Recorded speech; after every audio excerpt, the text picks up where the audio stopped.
नमस्कार मित्रों, शिवा थॉट्स में आपका स्वागत है। महाभारत का युद्ध कुरुक्षेत्र में ही क्यों लड़ा गया, आज हम आपसे इसके विषय में चर्चा करेंगे। महाभारत का युद्ध कुरुक्षेत्र में लड़ा गया। कुरुक्षेत्र में युद्ध लड़े जाने का फैसला भगवान श्री कृष्ण का था, लेकिन उन्होंने कुरुक्षेत्र को ही महाभारत युद्ध के लिए क्यों चुना, इसकी कहानी कुछ इस प्रकार से है। जब महाभारत युद्ध होने का निश्चय हो गया तो उसके लिए जमीन तलाश की जाने लगी। श्री कृष्ण ने बढ़ी हुई असुरता से ग्रसित व्यक्तियों को उस युद्ध के द्वारा नष्ट कराना चाहते थे, पर भय यह था कि यह भाई भाइयों का, गुरु शिष्य का, संबंधी और कुटुंबियों का युद्ध है।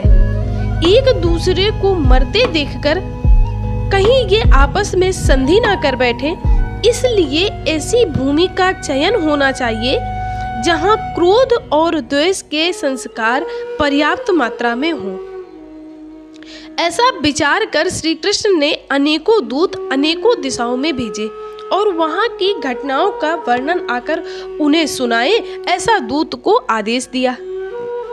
एक दूत ने आकर भगवान श्री कृष्ण को सुनाया कि कुरुक्षेत्र में बड़े भाई ने छोटे भाई को खेत की मेड़ से बहते हुए पानी के रोकने के लिए कहा, पर उसने स्पष्ट इनकार कर दिया और उलाहना देते हुए कहा कि तू ही क्यों नहीं बंद कराता, मैं कोई तेरा गुलाम हूँ क्या।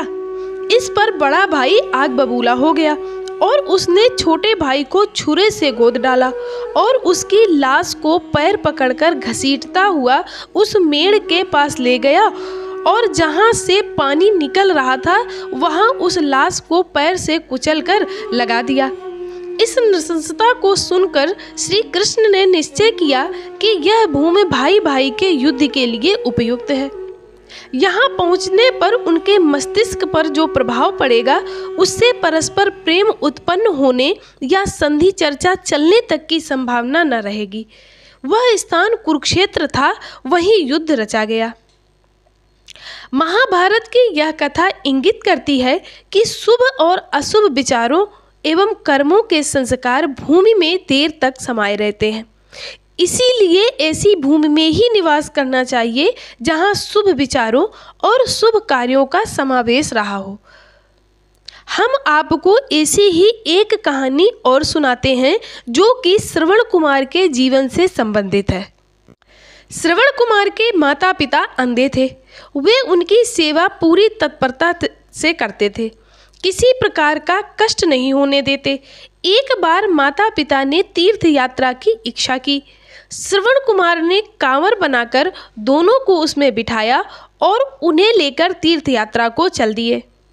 बहुत से तीर्थ करा लेने पर एक दिन अचानक उसके मन में यह भाव आया कि माता पिता को पैदल क्यों ना चलाया जाए। उसने कांवर जमीन पर रख दी और उन्हें पैदल चलने को कहा। वे चलने तो लगे, पर उन्होंने साथ ही यह भी कहा इस भूमि को जितनी जल्दी हो सके पार कर लेना चाहिए। वे तेजी से चलने लगे। जब वह भूमि निकल गई तो श्रवण कुमार को माता पिता की अवज्ञा करने का बड़ा पश्चाताप हुआ और उसने पैरों पर पड़कर क्षमा मांगी और फिर कांवर में बिठा लिया। उसके पिता ने कहा, पुत्र, इसमें तुम्हारा दोष नहीं है। उस भूमि पर किसी समय मैं नामक एक असुर रहता था। उसने जन्मते ही अपने ही माता पिता को मार डाला था। उसी के संस्कार उस भूमि में अभी तक बने हुए हैं। इसी से उस क्षेत्र में गुजरते हुए तुम्हें ऐसी बुद्धि उपजी। तो दोस्तों, आपको ये कहानी कैसी लगी, प्लीज़ हमें कमेंट करके बताएं और हमारे चैनल को सब्सक्राइब करें। धन्यवाद।